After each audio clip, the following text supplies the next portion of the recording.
Je vous souhaite la bienvenue à l'émission au 19e. Cette semaine, Jean-Sébastien, on poursuit notre tournée des principaux manufacturiers. Oui, on parle toujours des bois de départ, mais cette fois, on parle aux ingénieurs du côté de Titleist, Cobra et de Ping.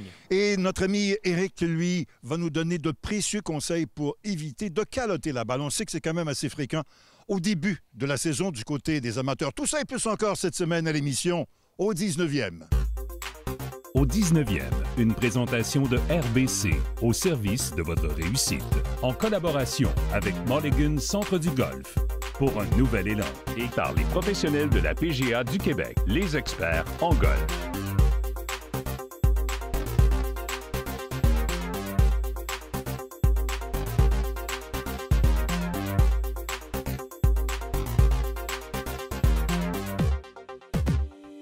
Salut tout le monde, c'est l'heure de la chronique équipement. Deuxième émission sur notre spécial bois de départ. Sylvain, j'espère que tu es en forme. On a 3 compagnies aujourd'hui, Ping, Cobra, mais tout d'abord Titleist. Les nouveaux bois de départ TSI pour Titleist Speed Impact. On a 4 nouveaux modèles. Écoute, on a le premier modèle, le TSI 1, qui va être pour les joueurs qui ont moins de vitesse. Bâton plus léger, aider à lever la balle. On a le TSI 2 et le 3 qui vont être les plus populaires. Et le TSI 4, c'est pour les modèles plus pour les pros, dont Adam Scott, justement, sur le circuit. Projet de vitesse pour Titleist, ça signifie aérodynamisme, mais aussi l'utilisation des matériaux. Écoute, il y a un nouveau titane ATI 425, ce qui fait une face plus mince, donc beaucoup plus de vitesse de balle. On écoute les ingénieurs de chez Titleist à ce propos. In the industry, people have used titanium 6-4 as a standard conventional material over and over again. We were looking for an insert material that performed better, to improve the ball speed, to give you a bigger sweet spot. And we needed a material that had higher strength and a little bit more elasticity, which, in other words, saying slightly lower Young's modulus. And ATI 425 gives you all those attributes that you need.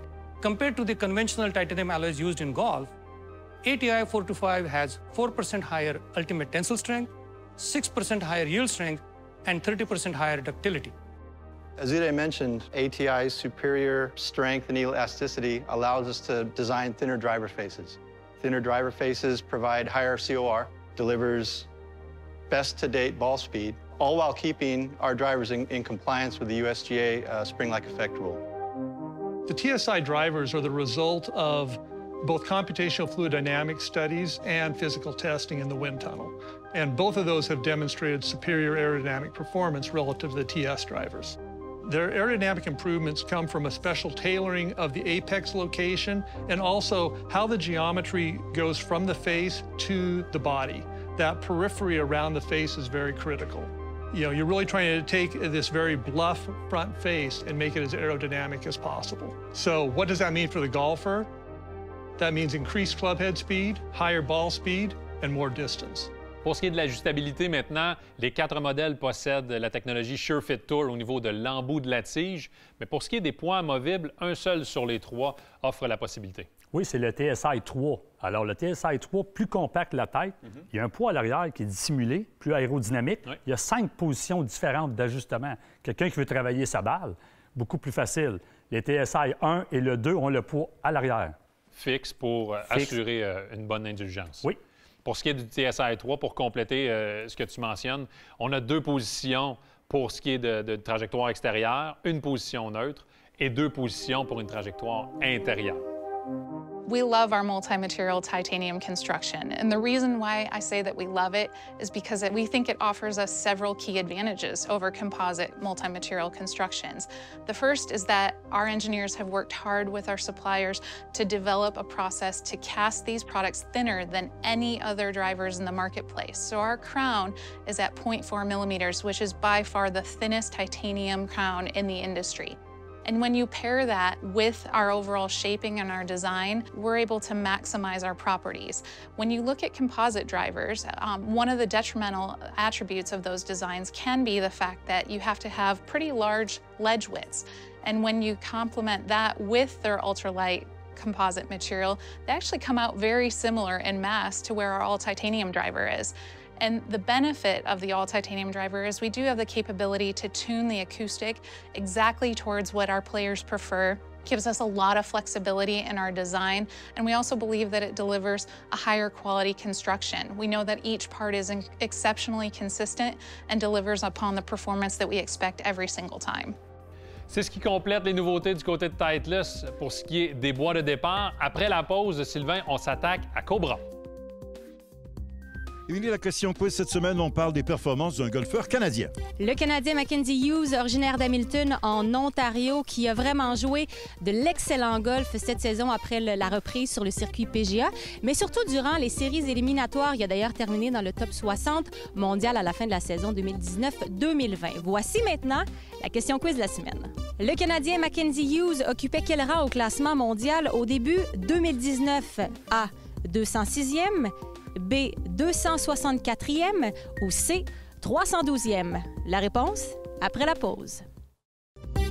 Avant la pause, on vous a demandé, le Canadien Mackenzie Hughes occupait quel rang au classement mondial au début de la saison 2019? Eh bien, la réponse est B. 264e rang. Et Michel, je pense qu'on s'entend pour dire que Hughes figure parmi les golfeurs pour qui cet arrêt forcé a été plus que bénéfique cette saison. Écoute, c'est absolument incroyable. Avant l'interruption, il a raté 9 rondes finales en 12 tournois. Il revient en juin. C'est du tonnerre. Il obtient un score de 63e aux Travelers, 3 top 15 lors des séries éliminatoires. Il finit la saison régulière en 28e position au classement de la Coupe FedEx et termine 14e lors du championnat du circuit. Donc, une interruption qui est arrivée juste à point. Deuxième portion de notre spécial des bois de départ. Cette semaine, on s'attaque à Cobra. Sylvain, oui. On a la série, la nouvelle famille Rad Speed. Rad pour radial. C'est un concept physique qui existe depuis quelques années. Écoute, nouveauté, 2 poids dans la face ici. Alors, ils se sont rendus compte qu'en mettant les poids aux extrémités encore plus éloignées, ça stabilise la face au niveau de l'impact. On a également 3 offres. On a 3 bois de départ différents. Oui, on a le Rad Speed XB, extrême back, le poids à l'arrière pour aider un envol plus haut. Et le nouveau de la famille, le Rad Speed XD, modèle Draw, poids sur le talon, qui va corriger les crochets extérieurs. Nouveau cette année parce qu'on n'avait pas une telle offre chez Cobra avant. Non, on n'avait pas cette offre-là avant. Maintenant, c'est nouveau, alors ça va aider ceux qui ont vraiment un bon crochet. On écoute le directeur de marque, José Miraflard, de chez Cobra. So let me go deeper into this Rad Speed driver. So you'll notice a couple new medallions in the front. That is a visual for you to be able to point at 16 grams that we've pushed right next to the face. More forward CG means more speed to you.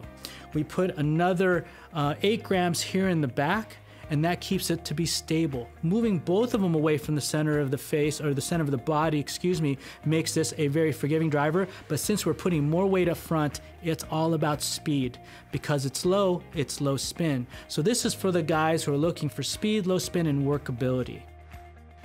On a 2 technologies qui étaient là par le passé et qu'on retrouve également dans le produit Rad Speed, la famille des 3 bois de départ. La première, c'est le châssis en T qui fait en sorte qu'on peut utiliser du carbone autant sous la semelle que sur la couronne. Mais il y a aussi la Infinity Face, Sylvain. Oui, la Infinity Face, dans le fond, c'est un procédé d'usinage qui était fait par une CNC.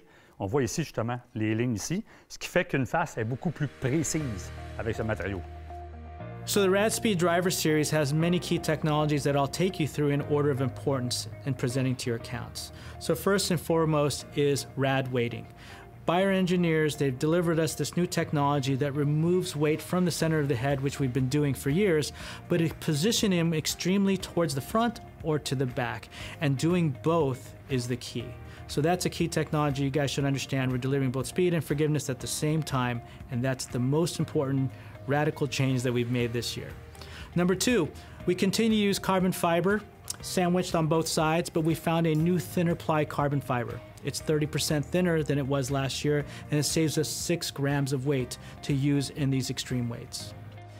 Next is the new T-Bar Speed chassis. Same chassis that we introduced to you last year, but redone to be lighter, yet just as strong as it was before, delivering to you speed and consistency. Saving 7 grams of weight there, combining these two together gives us a lot of discretionary weight to position either in the front or in the back. Really, you're positioning them both, but you're positioning the weight either mostly in the front or mostly in the back or mostly in the heel. The last technology, and not the least important, but still a technology that is in its second year, is the Infinity Face.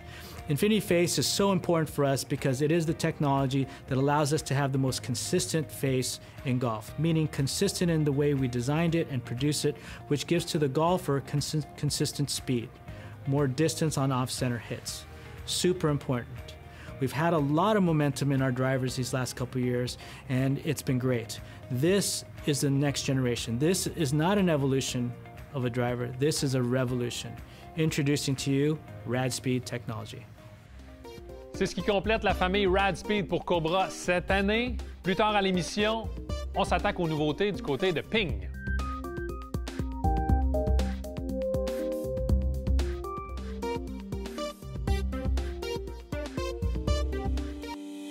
Dans le cadre du salon de golf virtuel qui s'est tenu en début d'année, nous avons eu l'opportunité de recueillir les propos de la jeune sensation américaine Collin Morikawa, ambassadeur pour l'écurie TaylorMade. Il nous parle, entre autres, des effets de sa victoire majeure au championnat de la PGA, de son idole Tiger Woods, mais surtout de sa fulgurante progression au cours de ses 2 premières années sur le circuit PGA Tour. À quel point repenses-tu à cette semaine magique alors que tu remportais le championnat de la PGA? Yeah, you know, I don't think back on it as, wow, you know, my life has been complete and, you know, I'm going to be happy for the rest of my life. I look back on it and really want to try and learn. You know, I'm trying to learn how I tapped into some of those mental focusing I did on the last 9. I look back on how I played so well in the final round of a major because, you know, I look at certain events where I've missed cuts and I'll focus in on so much on those because, you know, what do I want to learn from what I did bad? But I don't think I did a good enough job on what I, you know, need to learn on how I did so well. There's both sides of that balance. So looking back, you know, I've done it many times as my coach. We keep doing it over and over because, you know, those are the times you want to tap back into playing well. 16 mois plus tôt, tu remportais le championnat universitaire de ta conférence. Pensais-tu que tout pouvait se dérouler aussi rapidement une fois chez les pros? I couldn't have imagined what has happened over the past year and a half, 2 years of turning professional. But obviously I set my goals toward them. You know, I didn't come out here turning pro just to come out and see what it's like, you know, see what other guys are living because this is what I wanted to do my entire life. This is everything I've dreamt of as a little kid. And, you know, I've put the work in, but it doesn't stop here. You know, it's not going to get easier. It's not going to get, you know, just a smooth path. You know, you're going to hit bumps here and there. And, you know, I've seen it over the past kind of tail end of 2020 that, you know, that's golf. And how do you get through those? How do you kind of smooth those out and prep for future events? Comme plusieurs golfeurs de ta génération, très tôt, tu as rêvé d'une telle carrière dans le golf, jouer contre les meilleurs, gagner des tournois. Est-ce que tu te rappelles vers quel âge le déclic s'est fait? I love playing sports growing up. You know, that's what it's all about, hanging out with friends, playing team sports. But I pretty much gave up everything. I gave up baseball, gave up basketball, even though I'm 5'9". But, you know, just that time of spending time with your friends. You know, I missed out on so much of that when you're a young teen because that's when I wanted to fully commit in golf. You know, so about that age, 10, 11, stopped going skiing. We love going skiing as a family. Just everything to protect myself from, you know, hurting myself in the future. And everything, you know, from my parents, you know, being very gracious and giving me everything I really needed to succeed. Couldn't be more thankful for them. Lorsque tu as commencé à prendre le golf au sérieux et à t'entraîner, est-ce qu'il y a un joueur en particulier que tu idéalisais et que tu aimais observer et regarder jouer? I would say Tiger Woods. You know, Tiger has been an idol of mine. I think that's the reason why I just wanted to keep getting better every day. By the time, you know, Rory and DJ and everyone else was in the picture, it was kind of me already in high school and me just focusing on my own path. You know, yes, I want to be able to compete with these guys, and I'm very lucky to now, but I want to be my own player. You know, but Tiger, to finally get to know him, to play him with a few times, there's nothing to describe it. You know, it's just like meeting your childhood idol. You're in awe, you're in shock, but at the end of the day, you know, he's a down-to-earth guy. He's really cool to talk to. He can talk about anything. He knows so many topics, which is the coolest thing. So I love that about him. En observant les meilleurs golfeurs lorsque tu étais plus jeune, dirais-tu que tu as appris d'eux? It was for me just to kind of experience what it's like as a kid, you know, just to go out there and Like I said before, I'm not trying to be someone else. So I wasn't trying to copy Tiger. I wasn't trying to copy Phil. I wasn't trying to copy anyone else. And that's the thing. Today, when I go out there on the range and I see Tiger on the range or I see DJ or whatever, I'm not bombarding them with a bunch of questions. I'm not asking a bunch of questions. I'm just observing, because that's the biggest thing. Everyone has their different feels. So the only thing I really remember back then was me not getting an autograph. I want to say it was from Phil. Maybe he was packed kind of on top of the second deck. That's about the only thing I remember. So that's what I take from it, is just having a good time. I think at the end of the day, that's the biggest thing. Depuis sa victoire majeure obtenue sur le prestigieux parcours Harding Park sur la côte ouest américaine, Collin Morikawa poursuit sur sa lancée et consolide sa position parmi les 5 meilleurs golfeurs de la planète. En février dernier, il a d'ailleurs mis la main sur un premier trophée de championnat du monde, déjà sa 4e victoire sur le grand circuit. Rappelons qu'il n'a que 24 ans. Il sera à surveiller non seulement à la prochaine Cup Ryder du côté de l'équipe américaine, mais aussi cet été, si tout se déroule comme prévu, aux Jeux olympiques. Ce conseil de golf est une présentation de TaylorMade.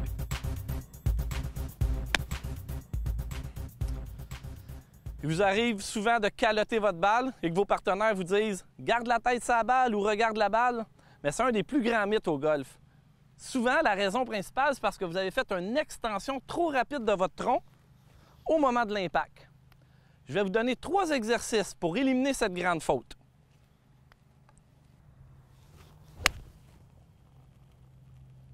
Pour mon premier exercice, vous allez avoir besoin d'un ballon. Un ballon type yoga. Vous allez placer votre ballon entre vous et un mur. Dans ce cas-ci, ça va être sur une voiturette électrique. L'idée, c'est de faire des rotations arrière et avant et de garder le ballon, et de bien ressentir le ballon qui reste collé à vos fesses. Si par malheur, votre ballon tombe, soyez certain c'est parce que vous avez fait une extension trop rapide de votre tronc. Donc, vous avez un indicateur direct que votre mouvement n'était pas correct. Pour mon deuxième éducatif, vous allez avoir besoin d'un bâton parce que cet exercice est un petit peu plus dynamique. L'important, c'est la position de départ pour cet exercice-là. Donc, il faut que vous placez votre pied arrière en retrait un petit peu. Vos orteils de votre pied arrière seront à la même hauteur que votre talon de votre pied avant. L'idée est de faire des élans et au moment de l'impact, votre talon de votre pied arrière doit rester au sol. Il aura le droit de se soulever juste à la fin de votre élan lorsque la rotation sera complète. Si vous avez réussi à garder votre talon au sol au moment de l'impact, c'est un bon indicateur comme quoi vous n'avez pas fait un redressement trop rapide de votre tronc. Donc, le mouvement a été réussi.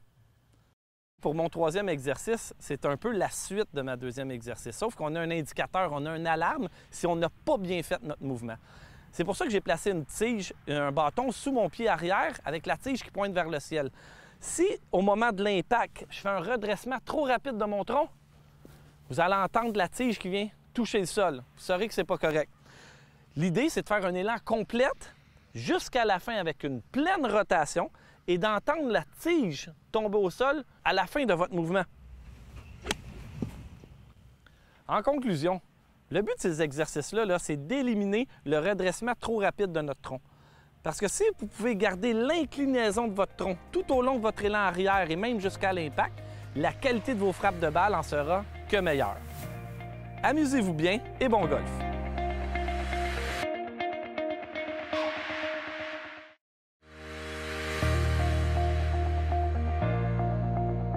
C'est le moment de la minute du nouveau golfeur, la capsule où l'on parle de règles et d'étiquettes pour que vous ayez l'air d'un golfeur d'expérience, même si vous débutez au golf. Et pour les autres, une révision, ça fait toujours du bien. On parle de règles sur le verre cette semaine. L'un des nombreux changements lors de la modernisation des règles de 2019, c'est lorsque l'on déplace la balle accidentellement sur le verre. Lorsque vous êtes en préparation pour votre coup roulé, lorsque vous êtes en train de marquer votre balle, si vous déplacez votre marqueur sans le vouloir ou même en réparant une marque de balle, vous n'êtes plus pénalisé. Vous devez simplement replacer votre balle ou votre marqueur en son endroit original. Rappelez-vous, ces 4 situations, lorsque vous déplacez votre balle accidentellement, c'est seulement lorsqu'elle est sur le verre. Une autre façon de simplifier les règles. On conclut notre spécial bois de départ avec la compagnie Ping. On a une nouvelle série cette année en 2021, c'est le 20 G425. Écoute, le 425, c'est un mix du G400 Max avec l'ancien 410. Alors, on a le modèle Max qui a un poids de 26 grammes à l'arrière, ajustable droite-gauche, ce qui fait que la face est très, très stable à l'impact. On a le modèle LST qui est le low spin. Le low spin, le poids de 17 grammes à l'arrière, ajustable aussi. Et le troisième de la famille, le fameux SFT, avec un poids de 23 grammes fixe sur le talon, ce qui va empêcher les gros crochets extérieurs. Pour en apprendre plus, on écoute Paul Wood, directeur de l'ingénierie chez Ping. And behind the scenes, there's an awful lot of small things in the technology to make that happen. I mean, you know, we're taking a gram of weight here and finding little things in the shaping and the materials to be able to free up mass to concentrate it in that back weight so that you get the best of both worlds. The most forgiving driver we've ever made. It's our highest moment of inertia, meaning the most forgiving driver, but with that trajectory tuning technology. So you kind of get the best of both worlds. You get the ability to fit to just the perfect ball flight for you and maximum stability. We've concentrated more weight and particularly in the Max model that has, it does vary slightly with the exact build of the club, but around 24, 25 grams concentrated in that back weight. So it means that we're putting the mass where we want it anyway for maximizing forgiveness. And with a bigger weight in there, it doesn't need to move as much to give you that difference in ball flight. The low spin has a slightly smaller weight because, like I said, we're kind of favoring bringing the spin down, but it still has a pretty big weight in there. It still gives you that neutral draw or fade ball flight, but it's a slightly more fine tuning, and our testing would suggest that the low spin player wants a slightly smaller difference on that too. And then the SF Tech is a fixed weight. We've concentrated the weight exactly where it needs to be to do what we want with that club. I mean, even at the PGA Tour level, and we see this from driver all the way through irons to putter, there's a difference in what each player wants out of that golf club. And so the players that really favor maximum stability are playing the Max, and the players that are looking for something a little smaller, a little traditional looking, and lower spin are playing the LST. So it's a pretty good mix of the two. C'est ce qui complète notre tour d'horizon pour les nouveautés boîte de départ 2021. La semaine prochaine, ne manquez pas notre tournée des ensembles de fer. C'est là-dessus que se termine l'émission cette semaine. À ne pas manquer à notre prochain rendez-vous, on parle des fers et des bâtons hybrides du côté de TaylorMade et aussi de Cobra. Et à la leçon, Debbie Savoie-Morel nous parle des coups d'approche. Tout ça et plus encore la semaine prochaine à l'émission au 19e, là où on entend, bien entendu, les meilleures histoires de golf.